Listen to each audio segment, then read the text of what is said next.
진리에 한 줄기 보내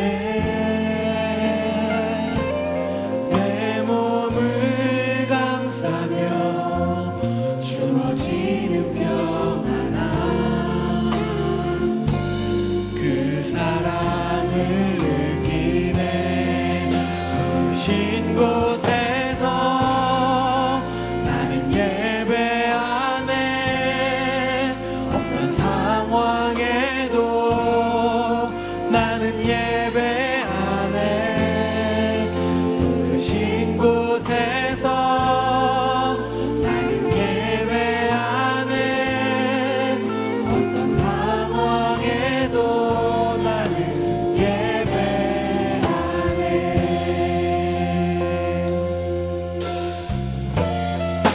사랑과 진리에 사랑과 진리에 한 줄기 보내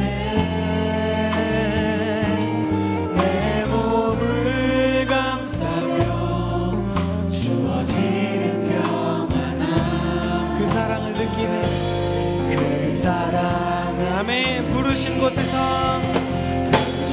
곳에서 나는 예배하네 어떤 상황에도 나는 예배하네 부르신 곳에서 나는 예배하네 어떤 상황에도 나는 예배 아멘 내가 걸어갈 때 걸어갈 때 길이 되고 살아갈 때 삶이 되는 그곳에서 예배하네 내가 걸어갈 때 길이 되고 살아갈 때 삶이 되는 그곳에서 예배하네 한번더 내가 걸어갈 때 되고 살아갈 때 삶이 되는 그곳에서 예배하네 내가 걸어갈 때 길이 되고 살아갈 때 삶이 되는 그곳에서 예배하네 부르신 곳에서 나는 예배하네 어떤 상황에도 나는 예배하네 부르신 곳에서 나는 예배하네 어떤 상황에도 하나님 한 번 더 고백하며 나아갑시다 부르신 곳에서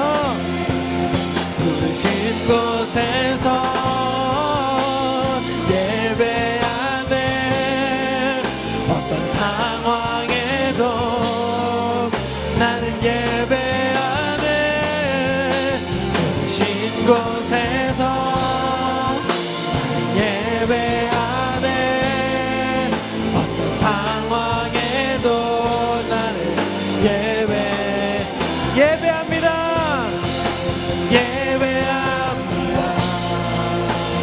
찬양합니다 주님만 날 다스리소서 예배합니다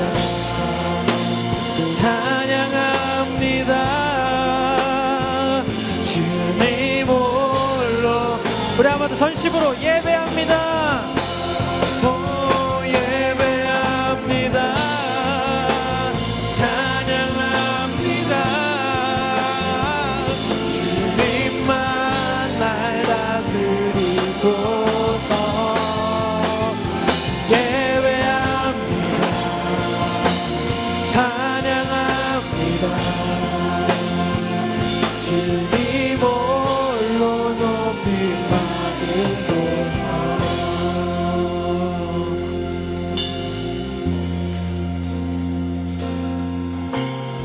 완전하신 나의 주 그의 길로 날 인도하소서 행하신 모든 일 주님의 영광 다 경배합니 한 번 더 고백합시다. 완전하신 나의 주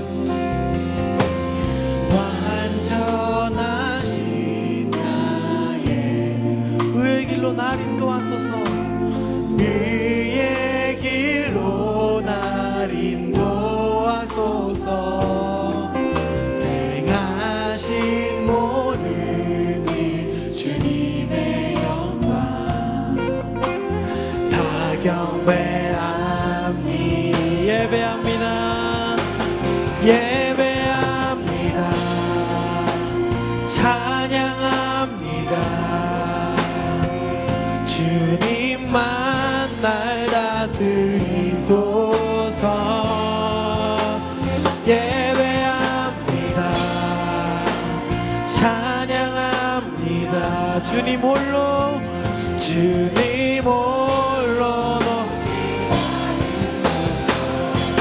예배합니다 합니다 찬양합니다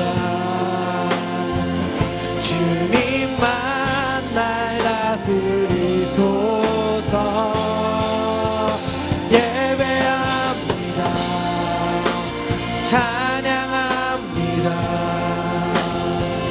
주님 홀로 높임 받으소서 내가 믿는 분 내가 믿는 분 예수 내가 속한 분 예수 삶의 이유 되시네 내 노래에 한 번 더 고백합시다. 내가 믿는 분 내가 믿는 분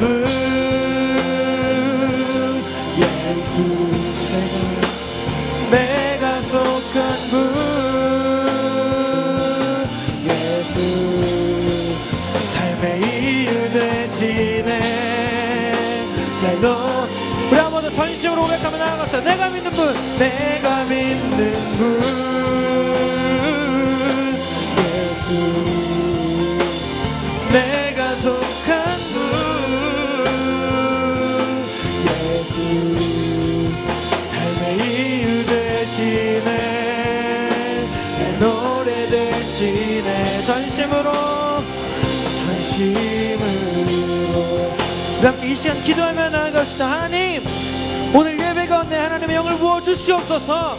하나님 말씀을 듣는 이 시간 가운데 하나님 겸손하게 하여 주시고 이 말씀을 듣고 하나님 내가 다시금 하나님 앞에 나아가며 새롭게 살아갈 수 있도록 하나님 붙잡아 주시옵소서라고 우리 간절히 주여 한번 크게 치며 기도하며 나아갑시다. 주여 하나님 함께 해주셔서 하나님 주를 바라보게 해주셔서 하나님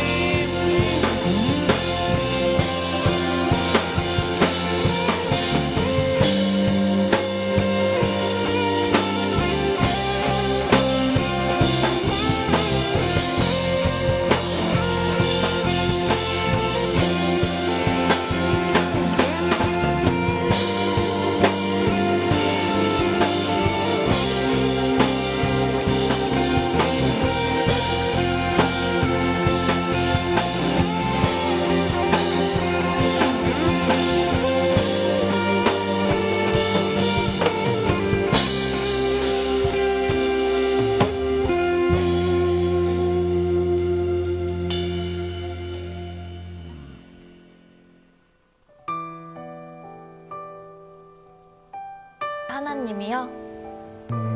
저에게 하나님은 하나님이요? 하나님이요? 글쎄요.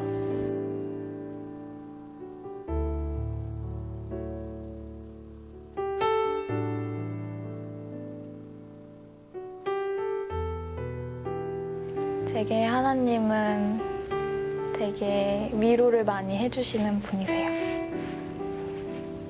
항상 함께 해주시고 정말 기적처럼 저에게 임해 주시는 것 같아서 저에게는 기적 같은 하나님인 것 같아요. 제가 만나고 싶은 하나님은 사람들과의 관계를 만들어주시는 통로가 되어주신 하나님을 만나고 싶어요.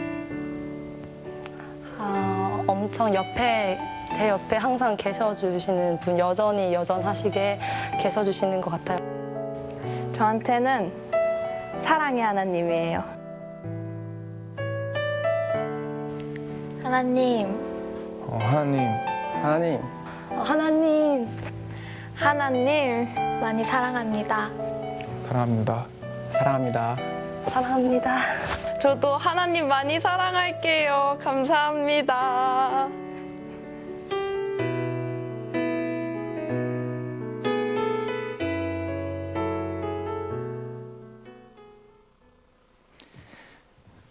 다 같이 일어나셔서 오늘 우리에게 주신 하나님의 말씀 봉독하도록 하겠습니다.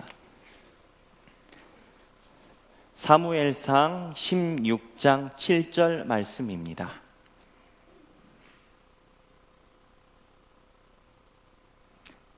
다 같이 한 목소리로 봉독하도록 하겠습니다. 여호와께서 사무엘에게 이르시되 그의 용모와 키를 보지 말라. 내가 이미 그를 버렸노라. 내가 보는 것은 사람과 같지 아니하니 사람은 외모를 보거니와 나 여호와는 중심을 보느니라 하시더라. 아멘. 이 말씀은 살아계신 하나님의 말씀입니다. 나 여호와는 중심을 보시니라. 중심을 보신다. 무엇을 의미하는 말씀일까요? 중심을 보신다.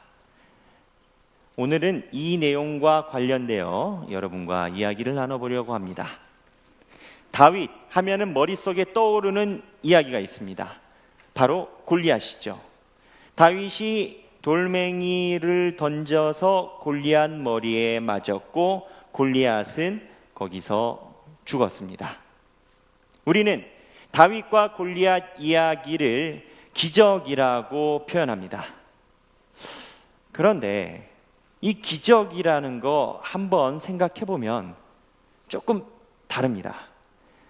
예수님이 문둥병자를 낫게 하시고 죽은 사람을 일으키시고 폭풍우를 잠잠케 하시고 모세가 홍해 바다를 가른 것과 같은 것을 우리는 주로 기적이라고 이야기를 하죠.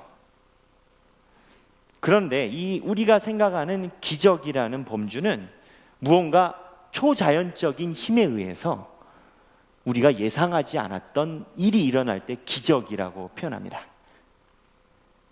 이러한 범주로 기적을 생각한다면 다윗이 골리앗을 물리친 것은 기적이 아닙니다. 무슨 소리냐? 다윗과 골리앗이 가지고 있는 그들의 역학관계가 있습니다.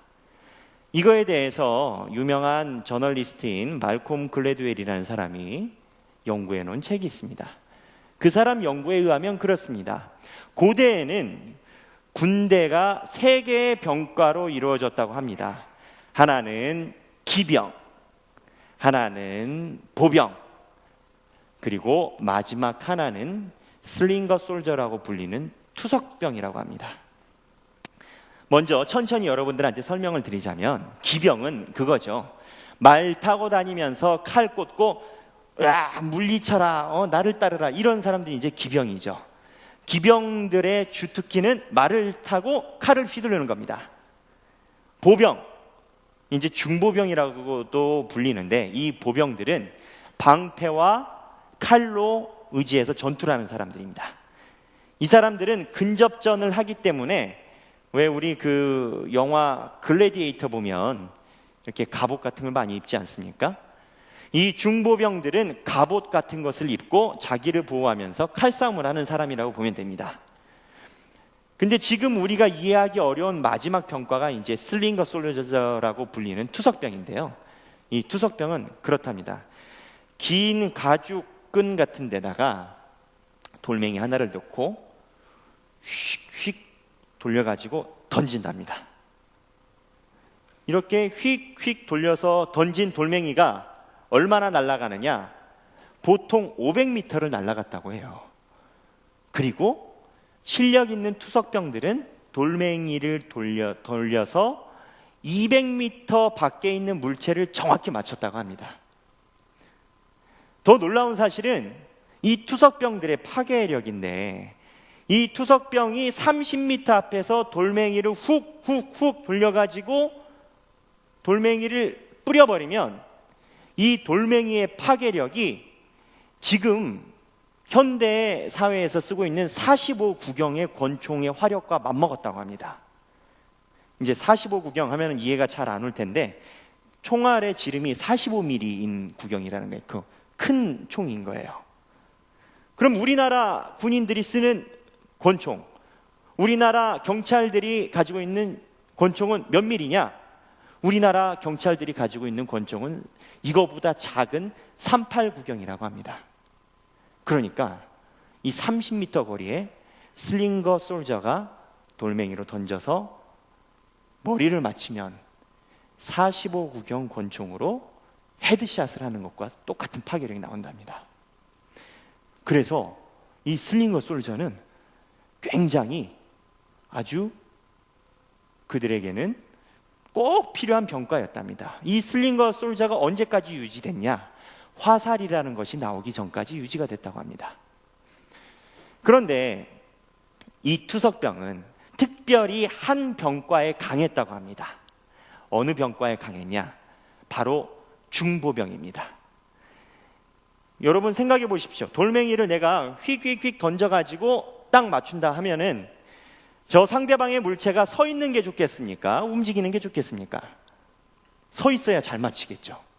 그런데 보병, 기병, 그 다음에 투석병을 놓고 볼 때 이 중보병은요, 근접거리에서 육탄전을 벌이기 때문에 갑옷을 많이 입거든요. 글래디에이터처럼. 그러면 갑옷의 무게가 있기 때문에 움직임이 둔해진다는 겁니다. 움직임이 둔해진 군대는 바로 이 투석병에게 아주 좋은 먹잇감이었다고 합니다.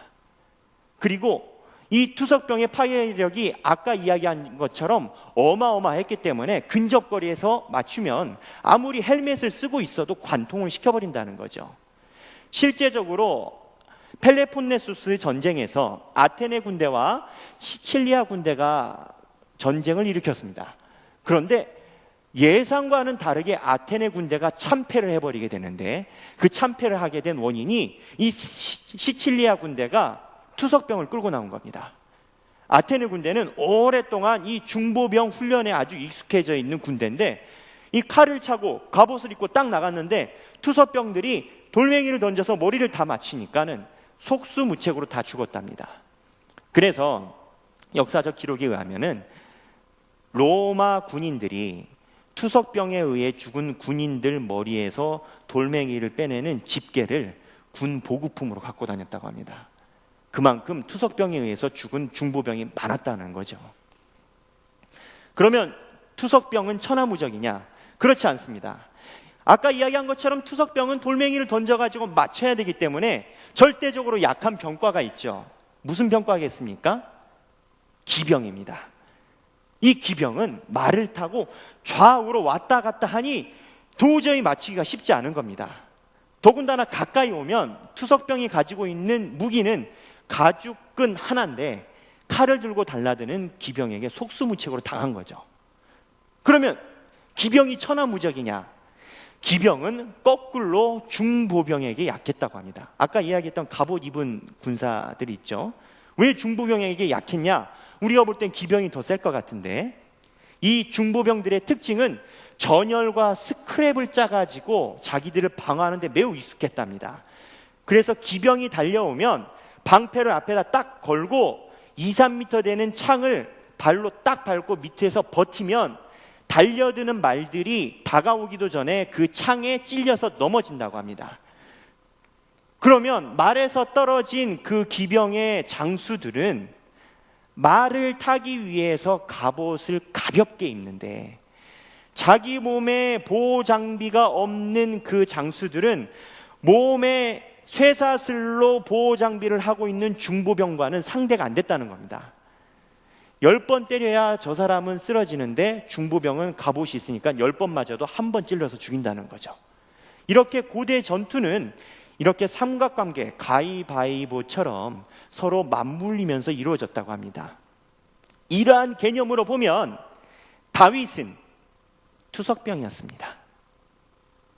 골리앗은 갑옷을 입고 나오고 무거운 방패를 자기가 들 수 없어서 옆에 있는 신하 보고 들고 나오라고 했으니 중보병 중에 갑옷을 가장 두껍게 입은 중보병인 겁니다. 이러한 병과의 구도로 살펴보면 다윗이 당연히 가만히 서 있고 움직이지 못하는 골리앗 정수리를 돌멩이로 꿰뚫는 것이 당연한 겁니다. 아까 이야기했듯이 30m 거리 안에서 그러한 파괴력을 가진 슬링거 솔저라면 골리앗은 무엇을 입고 나와도 질 수밖에 없는 거죠. 그런데 이렇게 설명을 들어보면 우리가 당연히 나올 수 있는 질문이 있습니다. 뭐냐? 그걸 블레셋이 몰랐냐는 겁니다. 그리고 이스라엘이 그걸 몰랐냐는 겁니다. 무슨 소리냐? 이렇게 투석병과 중보병의 역학관계, 물고 물리는 이러한 전술적인 방법을 몰랐냐는 겁니다. 기록에 의하면 블레셋 군대는요, 매우 강한 군대였습니다. 크레타 섬에서 배를 타고 넘어와 가지고 가나안 땅에 정착한 전투에 능하고 경험이 매우 많은 군대였습니다. 근데 블레셋이 몰랐느냐? 그 이유는 간단합니다. 블레셋은 알았습니다. 그런데 어리디 어린 소년 다윗이 나오니까 깔본 겁니다. 애가 나오니까 깔본 거죠. 그러면 이스라엘은 몰랐느냐는 겁니다. 제가 혹시 희망을 가지고 이스라엘이 몰랐을 수도 있겠다, 희망을 가지고 이 슬링거 솔저에 대해서 샅샅이 뒤졌습니다. 근데 이 다윗이 등장한 연도가 예수님 오시기 전 1000년이거든요. 그런데 기록에 의하면 이 슬링거 솔저의 역사가 예수님 오시기 2500년 전부터 있어요. 그래 일반 역사가 더 오래됐네. 알았을 수도 있겠지만 모를 수도 있지. 이스라엘 사람들이 군대가 정규군이 아니니까 모를 수도 있지 했는데 피할 수 없는 그 증거가 바로 이 사무엘상 앞에 사사기에 있어요. 사무엘상은 왕들이 형성되는 그 과정에 사울과 다윗의 이야기고, 그 전에 사사기라고 왕 있기 전 역사가 있는데, 그 사사기 말미에 보면 이스라엘 지파와 베냐민 지파가 전쟁이 붙어요. 그때 베냐민 지파에서 기브온에서 왼손잡이 물맷돌 던지는 700명을 데리고 나옵니다. 이 700명이 데리고 나와서 이스라엘 군대 40만 명 중에서 하룻밤에 22,000명을 땅에 엎드려뜨리는데, 이 돌멩이 던지는 사람이 22,000명을 엎드려뜨린 겁니다. 이 말이 우회적이어서 그렇지 엎드려지게 했다는 것은 죽였다는 소리입니다. 700명이 22,000명을 돌팔매질로 죽인 겁니다.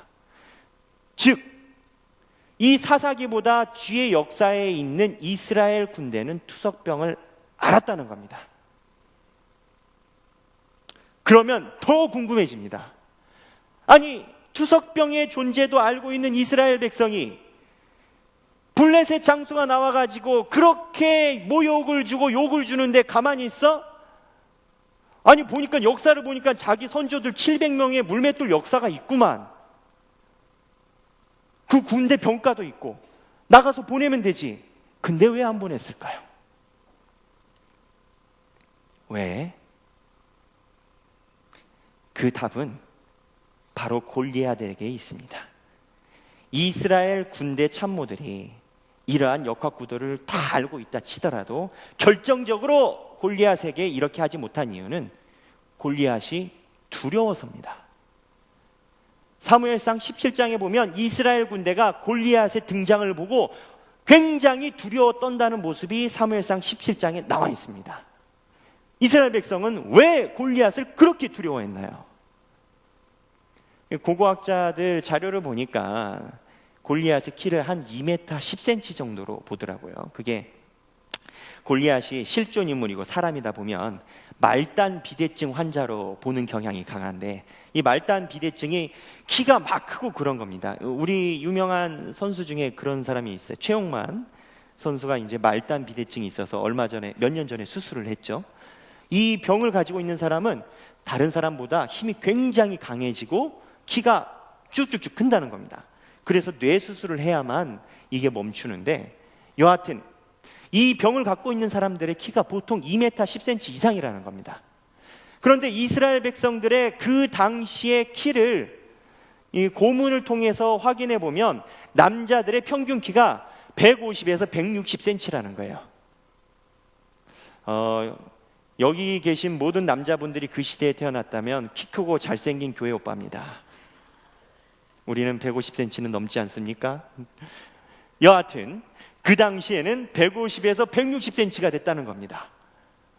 그러니까 날마다 150에서 160cm 맨날 이렇게 보면서 안녕, 밥 먹었어, 잘 먹었어 이러다가 갑자기 2m 10cm가 나타나니까 이렇게 되면서 두려움이 사로잡혔다는 겁니다. 이 두려움은 모든 객관성을 다 덮어버립니다. 두려움이 한번 임하기 시작하면, 우리가 영화에서도 가끔 보지만 권총 방아쇠에다 손가락을 집어넣고도 겁이 나서 덜덜덜덜 그래서 방아쇠조차도 당기지 못하는 모습을 우리는 영화에서 가끔 봅니다. 두려움은요, 모든 현실의 가능태를 일소에 다 없애버립니다. 이스라엘 백성은 간단합니다. 두려워서 이 역학구도고 뭐고 다 버려진 겁니다. 2m 10cm짜리를 본 적이 없으니까. 그런데 이스라엘 백성만 꼭 그런 건 아닙니다. 예수님이 예수님의 제자들과 함께 배를 타고 바다를 건너고 있었습니다. 호숫가를 건너고 있었습니다. 그때 풍랑이 일죠. 풍랑이 일어서 배가 거의 뒤집힐 정도 됐습니다. 그런데 그때 예수님은 뭐하고 계셨죠? 주무시고 계셨어요. 제자들이 예수님을 깨웁니다. 선생님, 예수님, 우리가 죽게 되었나이다 라고 이야기를 합니다. 근데 이 장면이 매우 아이러니한 겁니다. 여러분, 지금 누워 계신 분은 누굽니까? 예수님입니다. 제자들은 예수님의 능력을 압니까? 모릅니까? 압니다. 예수님이 가지고 있는 무한한 능력을 가지고 있는 제자들이 바람이 슬렁거리니까 예수님에게 뱉는 말이, 예수님, 우리가 죽게 되었나이다. 어떻게 좀 해보세요 하고 깨웁니다. 두려움은요, 내 옆에 누워 계신 우주를 창조하신 신적인 분도 보이지 않게 만들어버리는 겁니다. 그때 예수님이 제자들에게 한 말씀이 아주 의미심장한 말입니다. 예수님이 제자들에게 뭐라고 얘기를 합니까? 믿음이 적은 자요 라고 이야기합니다. 마태복음에 의하면, 여러분, 믿음이 적다, 믿음이 작다, 무엇을 상상하십니까?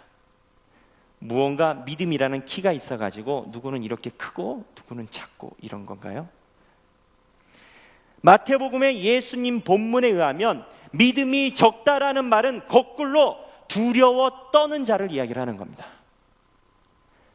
무언가 두려움에 사로잡혀서 객관적으로 봐야 되는 사물의 이치도 보지 못하고 객관적으로 봐야 되는 환경도 보지 못하고 예수님이 누워 있는 것도 인식하지 못하는 사람에게, 두려워 떠는 사람에게 믿음이 적다라고 이야기를 하신 겁니다. 그런 개념으로 돌아가 보면 이스라엘 백성들은 믿음이 아주 적었던 겁니다. 그러면 여기서 우리가 한 가지 생각해 볼 게 있습니다. 그러면 다윗은 어떻게 이러한 두려움을 이겨내는 용기를 갖게 됐나요? 여러분, 다윗은 어렸을 때 역사를 보면 그 본문에 의하면 그렇습니다. 사무엘상 17장에 의하면 나는 어려서부터 맹수들과 싸웠나이다. 양떼를 지키기 위해서 맹수들과 싸웠나이다 라고 다윗은 이야기합니다. 다윗은 어려서부터 맹수들을 눈앞에서 마주치는 경험을 많이 했다는 겁니다. 왜?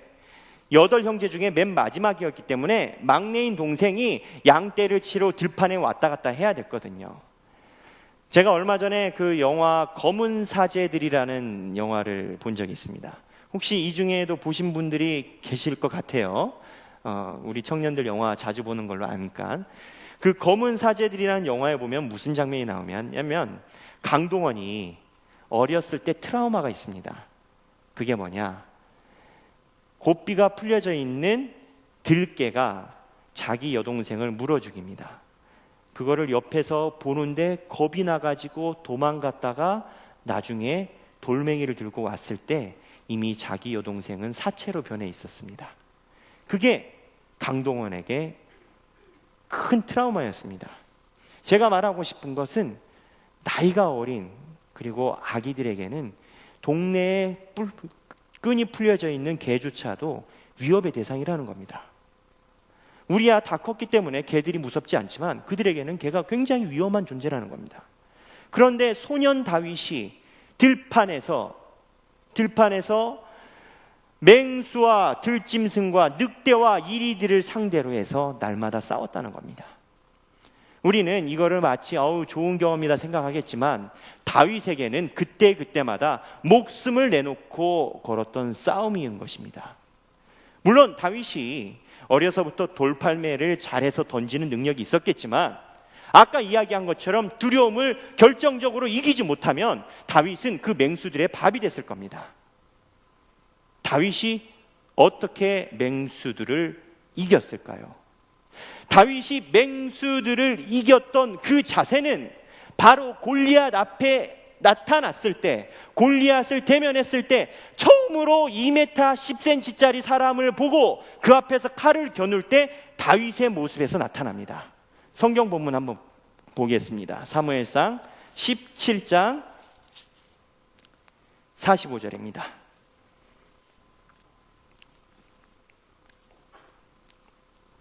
다 같이 한 목소리로 봉독하도록 하겠습니다. 시작. 다윗이 블레셋 사람에게 이르되 너는 칼과 창과 단창으로 내게 나오거니와 나는 만군의 여호와의 이름 곧 내게 모욕하는 이스라엘 군대의 하나님의 이름으로 내게 나아가노라.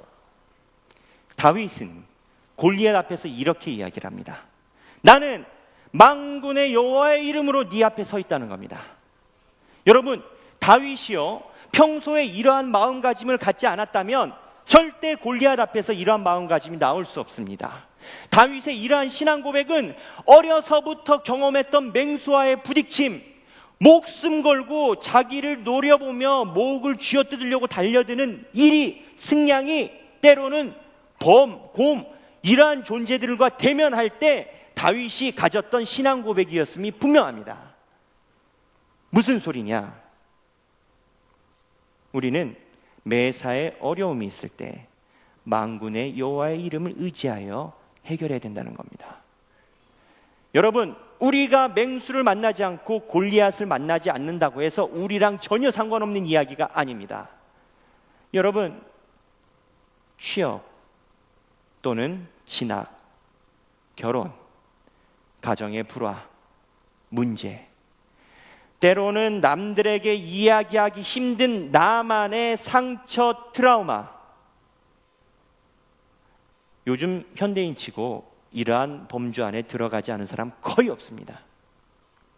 여러분들에게 골리앗은 눈앞에 보이는 2m 10cm 사람이 아니라 여러분들의 삶을 파고들고 두려움을 엄습하게 하는 그 불확실한 미래와 여러분들의 상처가 바로 골리앗이라는 겁니다. 여러분들은 여러분들이 가지고 있는 그 어려운 현상을 어떻게 해결하려고 노력하고 계십니까? 오늘 신앙 본문에 의하면 나는 만군의 여호와의 이름으로 나아가노라 하고 고백해야 되는 것입니다. 하나님이 다윗을 뽑을 때 그랬습니다. 나는 외모를 보지 않고 중심을 본다고 이야기하셨습니다. 그 중심이 무엇일까요? 바로 내 인생이 불확실하고 내 미래가 불확실하다 하더라도 나는 만군의 여호와를 의지하리라. 내가 지금 어려운 환경과 고통과 고난과 때로는 잠을 이루지 못하여서 밤마다 신음소리를 내는 나의 아픈 상처가 있다 하더라도 나는 만군의 여호와를 의지하노라. 이 믿음을 하나님이 보신다는 겁니다. 다윗이 하루아침에 골리앗 앞에 쓴 것이 아닙니다. 다윗은 날마다 하나님이 주어진 환경 속에서 맹수와 싸워서 이겼고 그 안에서 하나님께 신앙 고백을 했습니다.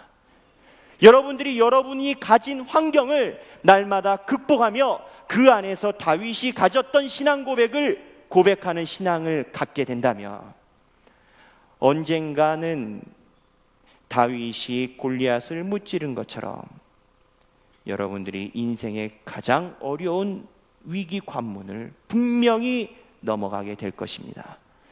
또한 그 위기의 넘어감이 다윗이 이스라엘 백성들에게 만연히 드러나는 처음의 데뷔 장면이었던 것처럼 여러분들의 인생 또한 그러하리라 믿습니다. 어떠한 일이 있어도 주님의 이름을 의지하는 여러분들이 되시길 주님의 이름으로 축원합니다. 기도하겠습니다.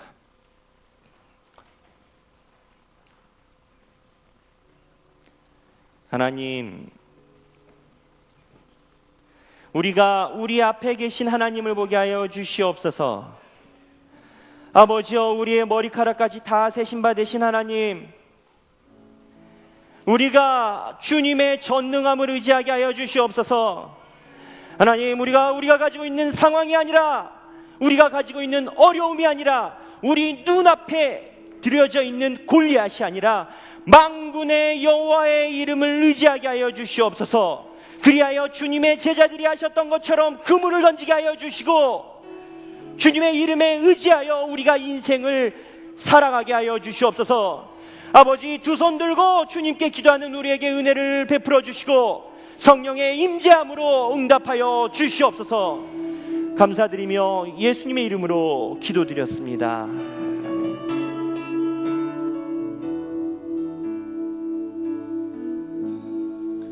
전능하신 나의 주 하나님은 능치 못하실 일 전혀 없네. 우리의 모든 간구도 우리의 모든 생각도 우리의 모든 꿈과 모든 소망도 신실하신 나의 주 하나님은 우리의 모든 괴로움 바꿀 수 있네. 불가능한 일 행하시고 죽은 자를 일으키시니 그를 이길 자 아무도 없네. 주의 말씀 의지하여 깊은 곳에 금을 던져 오늘 그가 놀라운 일을 이루시는 것 보라.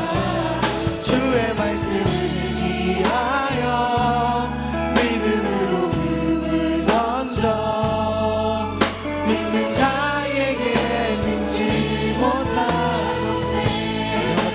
전능하신 나의 주 하나님은 능치 못하실 일 전혀 없네. 우리의 모든 간구도 우리의 모든 생각도 우리의 모든 꿈과 모든 소망도 신실하신 나의 주 하나님은 우리의 모든 괴로움 바꿀 수 있네. 불가능한 일 행하시고 죽은 자를 일으키시니 그를 이길 자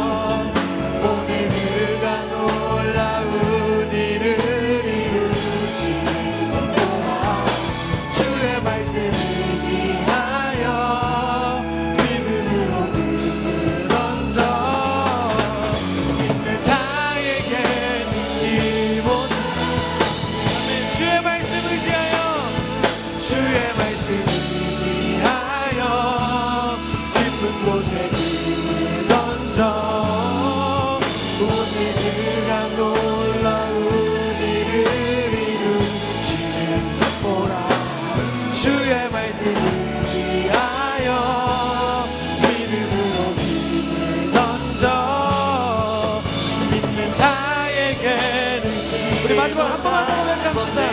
주의 말씀을 지하여 주의 말씀 의지하여 깊은 곳에 금을 던져 오늘 그가 놀라운 일을 이루시는 것 보라. 주의 말씀 의지하여 믿음으로 금을 던져 믿는 자에게는 지 못함 없는. 우리 이 시간에 다 같이 기도하길 원합니다. 아버지여, 우리가 인생의 어려움 중에 두려움을 갖지 않게 하여 주시옵소서. 하나님만 의지하여 주님의 말씀 의지하여 살아가게 하여 주시옵소서. 다 같이 주여 3번 부르신 후에 하나님께 기도드리겠습니다. 주여 주여 주여 주님 아버지여 주여 아버지여 주님의 은혜 부어주시옵소서. 아버지여 인도해 주시옵소서. 아버지 주여 주님을 내게 미안하라 주님을 라라라라라라라라라라라 라이하멜라라라라라라라라 허야라라라라라 코멜라 주여 주님을 라라라라라라라라라 주님 아버지 주님 앞에 기도하오니 아버지여 나를 인도해 주시옵소서. 레레미 커미 레레미 건동해 주시옵소서. 주여 개비얼라라라바 주여 주님의 개비얼라라라라 카말라라라라라야라바 아버지여 주님의 카말라라라바 주여 라가미얼라라라라라라라라바 하라라라라라라라라라라라바 주여 라레미얼라라라라라라라라라라라라라라라바 라야라라라라라라라라라라라라라라라라라 주여 라케아베아라라바 라레미 주님을 케비알라라 하랄라라라카랄라라라라바라바 헤알라라라레비오리아라바 주여 주님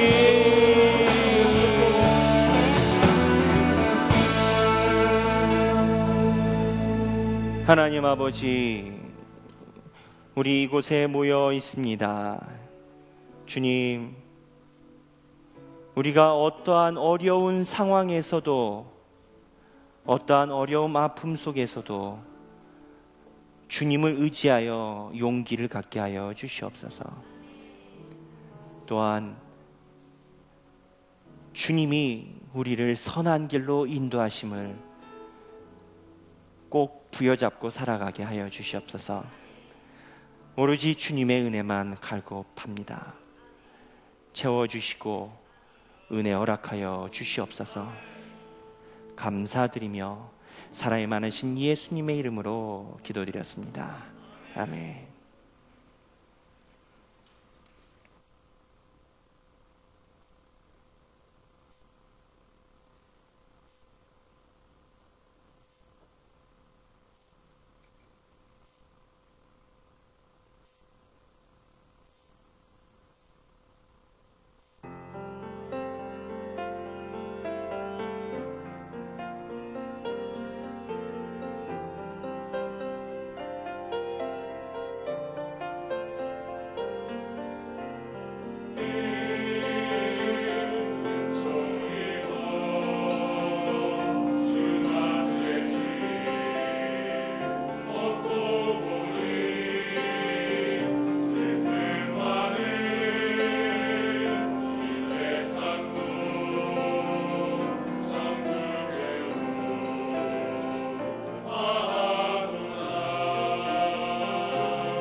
아멘. 하나님께 영광의 박수 올려드리겠습니다.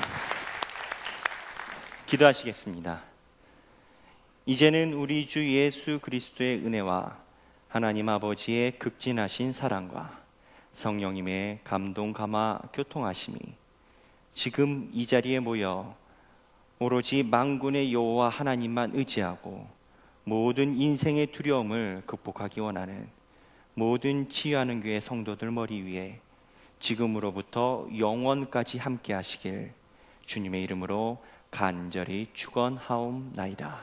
아멘.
안녕하세요. 청년뉴스 기도온 김혜미입니다.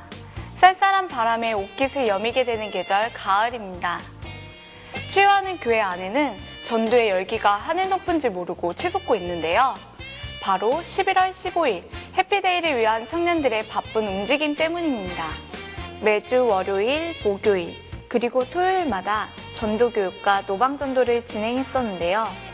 여러분 많이 참여하셨나요? 마지막 남은 한 주간, 그동안 못했던 아쉬운 마음을 모두 담아 마을 사람들과 함께 노방전도에 참여해보는 것은 어떨까요? 돌아오는 14일 토요일에는 청년부 전체가 한마음이 되어 함께할 예정인데요. 전도의 마지막 불씨를 지피는 뜨거운 자리가 되기를 소망합니다. 예수님을 믿고 신앙생활하는 것을 어렵게 생각할 수도 있는데요. 간단하게 정리를 하면은 저는 행복이라고 생각합니다.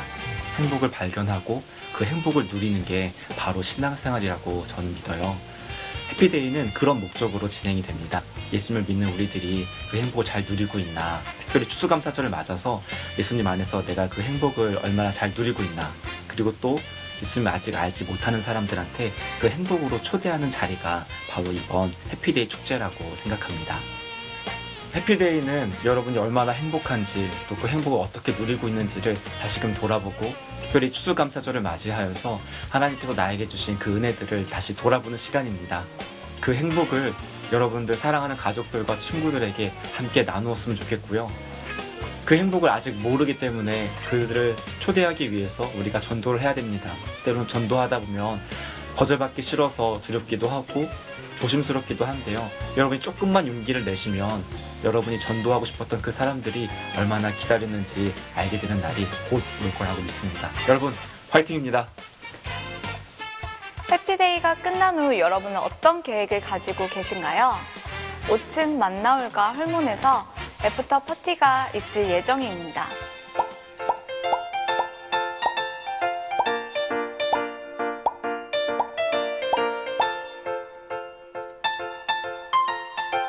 오빠, 공연 재밌게 봤어요? 배고프죠? 나만 배고픈가? 에이, 오빠도 배고픈데 뭐. 같이 가요, 맛있는 거 먹으러. 배고픈 거 맞죠? 아, 잠깐만.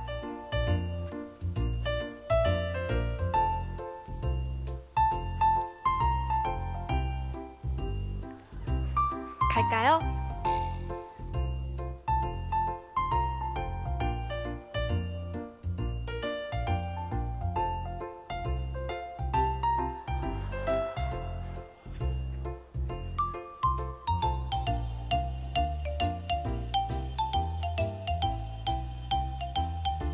공연이 끝난 후 5층에서 열리는 애프터 파티에 여러분을 초대합니다. 모두 5층에서 만나요. 안녕. 2015년 마지막 뉴스 해피데이 특집으로 꾸며보았습니다. 마음을 담아 준비하는 동안 저희 안에 전도에 대한 마음이 싹트고 커지는 귀한 시간이었습니다. 사람의 마음을 움직이는 것은 바로 마음이라는 것도 배웠습니다. 지금 이 시간 생각나는 그 친구에게 마음을 담아 전하는 작은 선물, 반가운 말 한마디 건네는 것은 어떨까요? 2016년 더욱 풍성하고 놀랄만한 뉴스로 다시 찾아뵙겠습니다. 김혜민이었습니다.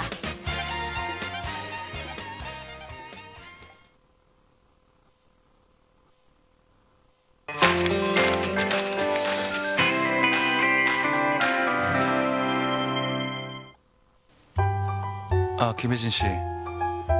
네? 11월 15일 날 뭐해요? 해피데이 축제 갈래요? 네? 시간 비우겠습니다.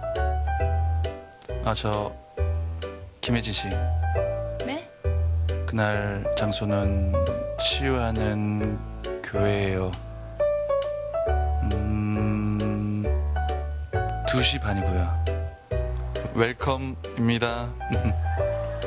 참, 그날 양동근 와요. 꼭 같이 가요. 네? 꼭 같이 가겠습니다. 아멘.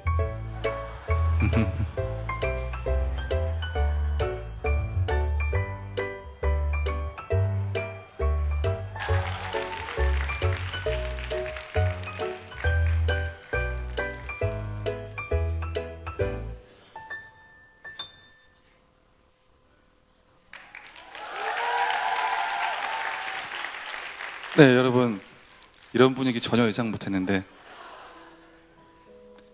아멘. 네, 여러분 큰 호응 해주셔서 너무 감사드리고요. 제가 영상을 보면서 느꼈던 게 이번에는 이제 오빠 버전 경화자매가 나왔는데 다음에는 누나 버전이 한번 나오지 않을까 생각이 됩니다. 제가 보니까 남자보다 여자가 좀 더 많은 것 같아서 네, 다음에는 꼭 누나 버전 반영하도록 하겠습니다. 네, 이제 해피데이가 일주일밖에 남지 않았습니다.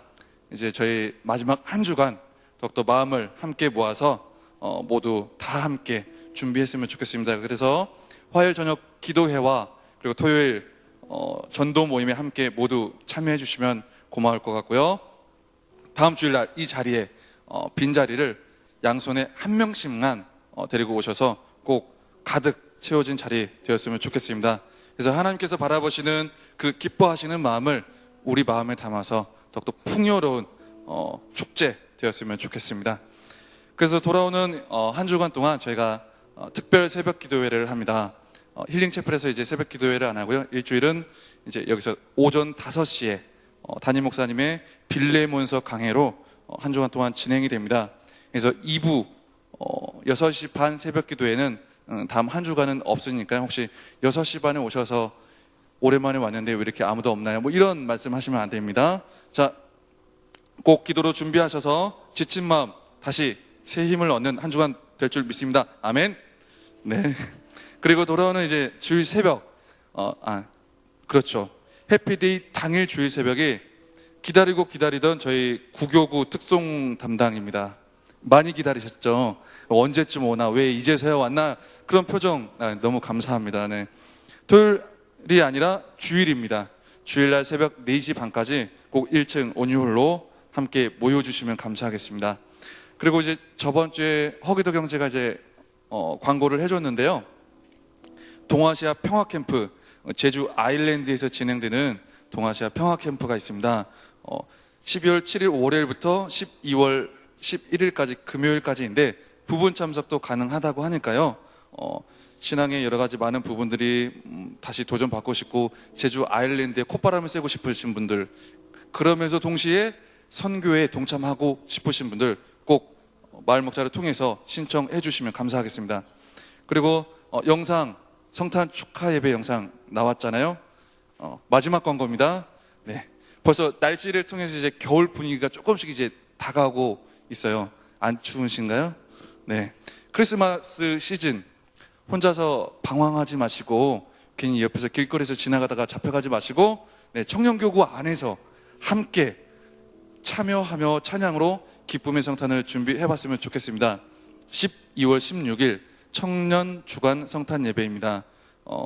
어려운 거 없고요. 그냥 몸만 오시면 됩니다. 다음 주일부터 저희가 이제 연습 예정이에요. 그래서 꼭 마을 목자를 통해서 그저 마음에 감동이 있으신 분, 나는 혼자서 방황하지 않을 테야 이번에, 이런 마음만 있으신 분들 마을 목자를 통해서 저 성탄 축하 예배 신청입니다. 한마디만 해주시면 됩니다. 그럼 저희가 연락드려서 친절하게 안내해 드리도록 하겠습니다. 다 이해하셨죠? 네, 대답이 별로. 힘을 내시기 바랍니다. 네, 그럼 저 이제 많은 청년들 이제 축하해 드릴 분들이 있는데요.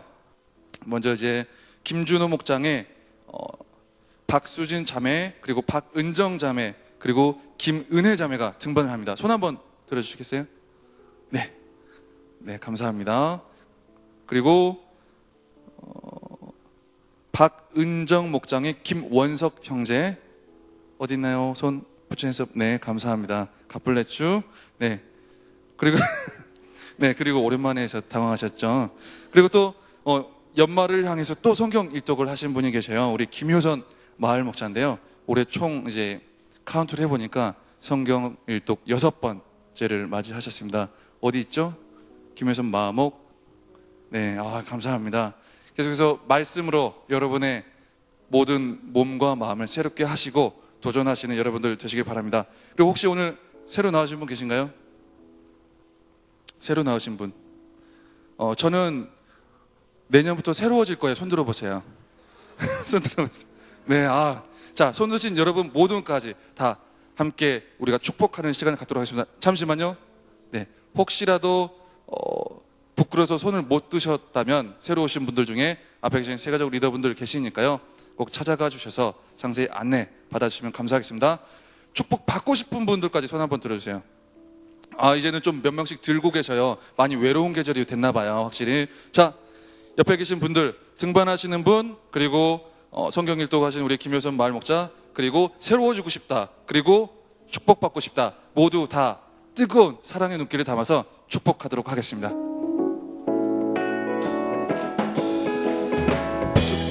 축복합니다. 주님의 이름으로 축복합니다. 주님의 사랑으로 이곳에 모인 주의 거룩한 자녀에게 주님의 기쁨과 주님의 사랑이 충만하게 넘치기를. God bless you, God bless you. 축복합니다. 주님의 사랑으로. 축복합니다. 목장 모임 진행하겠습니다.